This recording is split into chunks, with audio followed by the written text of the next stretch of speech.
आजादी के पहले भारत के लाहौर में 9 साल का एक लड़का नाई की दुकान पर बाल काटते हुए गीत गुनगुना रहा था। वो गाते गाते लोगों के बाल काटता था कि एक रोज एक शख्स ने कहा, इतनी सुंदर आवाज है, बंबई क्यों नहीं जाते हो? वहां पर तुम्हारे जैसे लोगों की जरूरत है। ये वो शख्स है जिसका जन्म पंजाब के अमृतसर में हुआ, लेकिन वहां से लाहौर गया। जब देश आजाद हुआ, जब हिंदुस्तान पाकिस्तान का बंटवारा हुआ, तो हिंदुस्तान लौट आया, बंबई लौट आया केवल 100 रुपए लेकर। आजादी के दंगों की आग में सास ससुर की मौत हुई तो बीवी ने साथ छोड़ दिया। ये वो शख्स है जिसने बचपन में एक फकीर को गाना गाते सुनकर उससे गानों की समझ को अपनाया, और जब बंबई आया तो हिंदुस्तान का सबसे बड़ा सिंगर बन गया। ये वो शख्स है जिसने पहला गाना जब रिकॉर्ड किया देशभक्ति का तो उसका पैर खून से लथपथ हो गया। दिलचस्प कहानी है। तो वो शख्स है जिसने अपने ड्राइवर को खराब ड्राइविंग के लिए जब नौकरी से निकाला तो उसे एक गाड़ी भेंट कर दी कि तेरा रोजगार चलता रहे। ये वो शख्स है जो न जाने कितने लोगों को पैसे भिजवाता था ताकि उनका जीवन यापन चल सके और उसकी मृत्यु के बाद वो लोग सामने आए। तो ये वो भी शख्स है जिसने हज से लौटने के बाद मौलवियों कहने पर गाना छोड़ा, बाद में फैंस के रिक्वेस्ट पर दोबारा शुरू कर दिया। कहते हैं इनके कब्र से लोग मिट्टी को उठाकर खा लेते हैं, इतनी पाक समझते हैं। कहानी मोहम्मद रफी की 43। रफी साहब, जिन्हें मोहम्मद रफी हम लोग कहते हैं, रफी साहब कहते हैं, आजाद भारत के सबसे बड़े सिंगर हैं। उनसे बड़ा सिंगर कोई हुआ नहीं, और कितनी जनरेशंस को उन्होंने इंस्पायर किया है अंदाजा नहीं। किशोर कुमार इनसे इंस्पायर्ड थे, सोनू निगम, उदित नारायण, तमाम लोग जो हैं वो आज भी, अरिजीत सिंह तक किशोर और रफी से इंस्पायर्ड होते हैं। लेकिन आज की ही वो मनहूस तारीख थी साल 1980 में, जो 43 साल पहले मोहम्मद रफी साहब की मृत्यु हो गई थी, दुनिया से रुखसत कर गए थे। मोहब्बत लोगों में इतनी थी कि जब उनका जनाजा निकला तो 10,000 लोग जो है अंतिम संस्कार में पहुंचे। भारत के लिए वो इतने खास थे कि भारत सरकार ने उस दौर पर 2 दिनों का सार्वजनिक अवकाश घोषित कर दिया था। मोहम्मद रफी बड़ी शख्सियत थे। 24 दिसंबर साल 1924 को उनका जन्म पंजाब के अमृतसर में कोटला सुल्तान सिंह के यहां पर हुआ था। अब कहा जाता है कि भाई बहनों में सबसे दूसरे नंबर पर थे। कुल मिलाकर 6 भाई बहन इनके थे, और इनको गाने वाने का शौक जो है वो बचपन से था। सब प्यार से इनको फिक्को बुलाते थे, ये इनका बचपन का नाम था। एक रूढ़िवादी परिवार से थे। इस परिवार में गाने की, बजाने की, नाचने की इजाजत नहीं थी। इस्लाम के तमाम नियम कायदे कानून को मानने वाला इनका परिवार था। कहा जाता है कि गांव की गलियों में एक फकीर आता था और वो गुनगुनाता था, और रफी उसको सुनकर मंत्रमुग्ध हो जाया करते थे और हर रोज इंतजार करते थे कब वो आएगा, कब उसे सुनेंगे। 1973 में लाहौर में जब 13 साल की उम्र में रफी साहब ने पहली बार गाना गाया तो वो संयोग था, किस्मत थी। ऊपर वाला चाहता था कि वो गाना गा दे, और इसकी वजह यह थी कि उस दिन पब्लिक में किसी और सिंगर को गाना गाना था, लेकिन वहां पर वो सिंगर जो थे वो आए नहीं। उसके बाद लाइट चली गई। कुंदन लाल सहगल साहब कहा जाता है उस दौर के एक मशहूर सिंगर थे जिन्हें वो गाना गाना था। उसके बाद रफी साहब आ गए। रफी साहब से लोगों ने कहा तुम गा दो। गाना सुनने वालों की लिस्ट में के.एस. सहगल साहब भी बैठे थे, और जब उन्होंने उनकी आवाज सुनी तो कहा यार ये लड़का जो है ना ये बड़ा सिंगर बनेगा, इसको नजर रखो। इसके बाद डायरेक्टर श्याम सुंदर की इन पर नजर पड़ी। उन्हीं की मदद से फिल्मों में ही आए, और पहला गाना जो था वो गल बलोच फिल्म का परदेसी सोनिए ओ हीरिये इन्होंने रिकॉर्ड किया, और इसके बाद इनका नाम बढ़ने लगा। कहा जाता है कि लाहौर से 100 रुपए लेकर इनको एक टिकट और 100 रुपया दिया गया, और उसके बाद ये आए। पहले उस दौर में 1944 में गाना हिंदुस्तान के हम हैं वो गाना रिकॉर्ड किया। लेकिन इस गाने को लेकर भी कहानी है कि नौशाद साहब जो हैं वो बताते हैं कि देशभक्ति गाना था, तो इसको रिकॉर्ड करने के लिए सभी को मिलिट्री वाले जूते पहनाए गए थे ताकि जूतों की आवाज से साउंड क्रिएट किया सके। और उस साउंड क्रिएट करने में रफी के अंदर वो जूते काटने लगे, और इतना काटे कि जब गाना रिकॉर्ड हो रहा था तो पैर पूरा कट गया, पैर से खून निकल रहा था।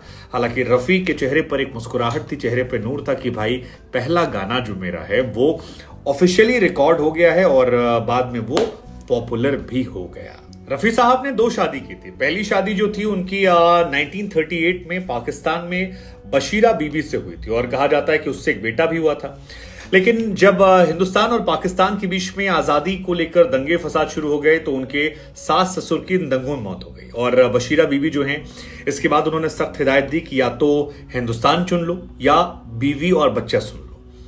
रफी साहब हिंदुस्तान आते हैं, उन्हें अपना करियर बनाना था, मुंबई में आना था, और इसके बाद उन्होंने कहा मैं भारत जा रहा हूं, अगर आप आना चाहती हैं तो मोस्ट वेलकम है, नहीं आती हैं तो कोई बात नहीं। और बशीरा बीबी को साथ उनकी दूरियां बढ़ जाती हैं। बशीरा बीबी पाकिस्तान में रह गई। हालांकि यहां लौटने के बाद उन्होंने दोबारा से शादी की बिल्किस बानो से, और बिल्किस बानो के साथ उनके 6 बच्चे हुए। कहा जाता है कि किस्सा बड़ा मशहूर है कि एक बार हज जा रहे थे ये, और हज से लौटे तो तमाम मौलवी मिले। मौलवियों ने कहा कि इस्लाम में गाना बजाना हराम है। रफी साहब उनकी बात से इतने ज्यादा इन्फ्लुएंस हो गए कि उनकी बात मान ली और फिर गाना वाना छोड़ दिया। बाद में फैंस ने बड़ी गुजारिश की, रिक्वेस्ट की, और फैंस ने कहा कि गायकी जो है वो इबादत है, वो अपने तरीके से खुदा को याद करने का तरीका है। इस बात को रफी साहब ने माना, और इस बात को मानने के बाद उन्होंने दोबारा से जीवन में गायकी शुरू कर दी। ये फैंस को लेकर उनकी मोहब्बत का कमाल है। शायद यही वजह है कि जब वो दुनिया से रुखसत करते हैं तो हजारों की संख्या में लोग आते हैं, और सरकार 2 दिन का राष्ट्रीय अवकाश घोषित करती है, क्योंकि म्यूजिक को रफी साहब ने जो दिया वो कहीं और से भरपाई उसकी हो नहीं सकती। मृत्यु के बाद रफी साहब को जहां पर दफनाया गया, वहां पर उनके परिवार के लोग बताते हैं कि आज भी बड़ी संख्या में लोग आते हैं जो वहां से उनकी मिट्टी को उठा लेते हैं। कई ऐसे हैं जो मिट्टी को खा भी लेते हैं, और ये फैंस की उनकी टूवर्ड्स मोहब्बत है। कई लोग मिट्टी को ले जाते हैं। दरअसल लोगों से रफी साहब का कनेक्ट था। एक इंसान के तौर पर वो बेहतरीन थे। लग्जरी गाड़ियों का शौक था, तमाम गाड़ियां थी, और कहा जाता है कि अमेरिका से एक गाड़ी उन्होंने मंगाई थी जिसको ड्राइवर उनका सही से चला नहीं पा रहा था। वो दाएं बाएं करने में दिक्कत दे रहा था। तो उन्हें लगा कि शायद ठोक ठाक देगा, इससे बेहतर इसे हटा दिया जाए। जब नया ड्राइवर उन्होंने खोजने की कोशिश की, और पुराना ड्राइवर जो उनका थोड़ा सा अपडेट नहीं हो पाया था उसे हटाना था, तो रफी साहब ने उसे एक टैक्सी खरीद के दी थी। ये उनकी दरिया दिली को बताने के लिए काफी है। टैक्सी जो है उस जमाने में कहा जाता है 70,000 की थी, और आज सुल्तान जो हैं जिन्हें रफी साहब ने उस दौर में निकाल दिया था ड्राइवरी से एक टैक्सी देकर, आज उनके परिवार वालों के पास 12 टैक्सियां हैं जो चलती हैं। तो उनका परिवार भी रहा और काम भी हो गया। उनकी बात के बाद तमाम लोग ऐसे हैं जो रफी साहब के घर पहुंचे, और बाद में पूछा गया भैया क्यों आए, तो उन्होंने कहा यार हमारे पास हर महीने पैसे आते थे, वो पैसे बंद हो गए। पता लगा कि हर महीने जो वो पैसे कमाते थे उसका एक बड़ा हिस्सा जो है वो हमेशा दान कर दिया करते थे, और उनकी मौत के बाद जब वो पैसे नहीं पहुंच रहे थे तो कई ऐसे लोग थे जो आए रफी साहब से मुलाकात करने, बात करने, और ये जानने की हुआ क्या है, पैसे आखिर बंद क्यों हो गए। ये भी उनके दरिया दिली के बताए। बैजू बावरा फिल्म में एक गाना था, वो दुनिया के रखवाले, उसको हाई स्केल पर रिकॉर्ड करना था। नौशाद साहब ने बाद में बताया कि इस गाने को रिकॉर्डिंग के दौरान रफी साहब के गले से खून आने लगा था, क्योंकि हाई नोट पर वो गा रहे थे और काफी मेहनत रही। फाइनल रिकॉर्डिंग के वक्त नौशाद साहब ने देखा इस गाने के रिकॉर्ड करने के बाद कई महीनों तक गाना नहीं गाया उन्होंने, और ये वाला किस्सा भी काफी ज्यादा चर्चित रहा कि किस तरह से वो इन्वॉल्व थे। लता मंगेशकर से इनकी लड़ाई भी चर्चा में रही। 1961 में माए के गाने तेरे दिल में रिकॉर्डिंग दौरान लता मंगेशकर रफी साहब के बीच में लड़ाई तब हुई जब लता मंगेशकर ने सभी सिंगर्स के लिए स्टैंड लेते हुए रॉयल्टी की बात की कि सिंगर्स की रॉयल्टी होनी चाहिए, और रफी साहब इस बात के खिलाफ थे। रफी साहब ने बाद में लता से कहा कि मैं तुम्हारे साथ गाना नहीं गाऊंगा। लता मंगेशकर नाराज हुई, खफा हुई, कहा कि तुम क्या नहीं गाओगे, मैं तुम्हारे साथ जीवन भर नहीं गाऊंगी। हालांकि 4 साल तक इन दोनों ने दूरियां बनाई, बाद में फिर नॉर्मल हो गया। खाने पीने के बहुत शौकीन थे। एक किस्सा है, ब्रिटेन गए थे, कोवेंट्री गए थे, और वहां से खाना अच्छा नहीं मिला तो अपने बेटे और बहू को फोन किया, पूछा खाना है तुम्हारे पास, अच्छा दाल चावल, अच्छा सा अचार चटनी बना दो, मैं आ जाऊंगा। और फ्लाइट पकड़कर वो 3 घंटे गए, खाना खाया, शाम को लौट आए। खाने से उनकी मोहब्बत ये बताने के लिए काफी है। लेकिन 31 जुलाई की वो रात 1980 10:25 पर रात को हार्ट अटैक आता है और रफी साहब की मृत्यु हो जाती है। जुहू के कब्रिस्तान में रफी साहब को दफनाया गया।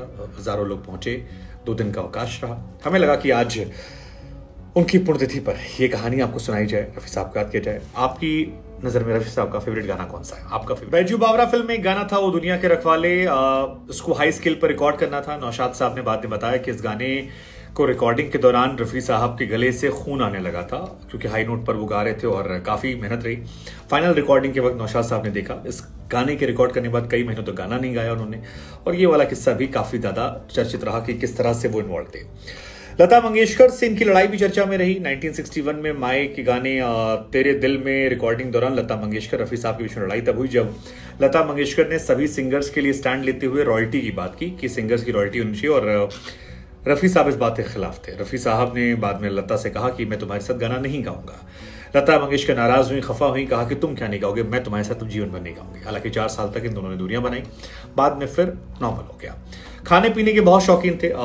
एक किस्सा है, ब्रिटेन गए थे, कोवेंट्री गए थे, और वहां से खाना अच्छा नहीं मिला तो अपने बेटे और बहू को फोन किया, पूछा खाना है तुम्हारे पास अच्छा, दाल चावल, अच्छा सा अचार चटनी बना दो, मैं आ जाऊंगा। और फ्लाइट पकड़कर वो 3 घंटे गए, खाना खाया, शाम को लौट आए। खाने से उनकी मोहब्बत ये बताने के लिए काफी है। लेकिन 31 जुलाई की वो रात 1980 10:25 पर रात को हार्ट अटैक आता है और रफ़ी साहब की मृत्यु हो जाती है। जुहू के कब्रिस्तान में रफ़ी साहब को दफनाया गया, हजारों लोग पहुंचे, 2 दिन का अवकाश रहा। हमें लगा कि आज उनकी पुण्यतिथि पर यह कहानी आपको सुनाई जाए, रफ़ी साहब को याद किया जाए। आपकी नज़र में रफ़ी साहब का फेवरेट गाना कौन सा है? आपका फेवरेट